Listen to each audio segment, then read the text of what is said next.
एक छोटे से गांव में एक किसान परिवार रहता था। पिता रमेश एक साधारण किसान और उनकी बेटी राधा, जो बहुत ही प्यारी और मासूम है। राधा की माँ का देहांत हो चुका है और वह अपने पिता के साथ अकेली रहती है। समय बीतता है और रमेश को चिंता होती है कि राधा को माँ के बिना सही परवरिश नहीं मिल पाएगी।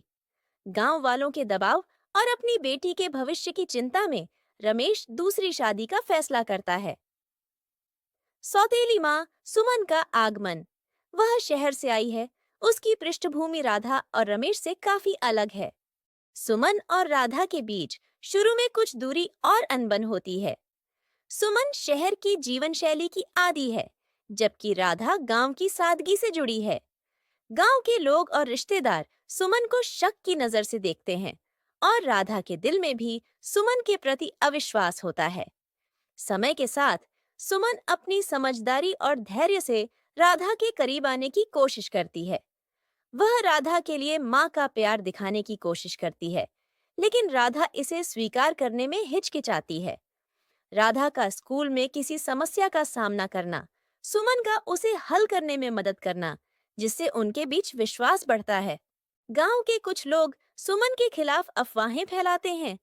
सुमन और रमेश के बीच इस वजह से कुछ तनाव उत्पन्न होता है।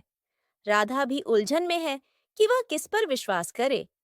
एक घटना जिसमें राधा को गंभीर रूप से चोट लग जाती है, सुमन के प्यार और समर्पण को सबके सामने लाती है। सुमन का बलिदान और देखभाल राधा के दिल में गहरी छाप छोड़ती है।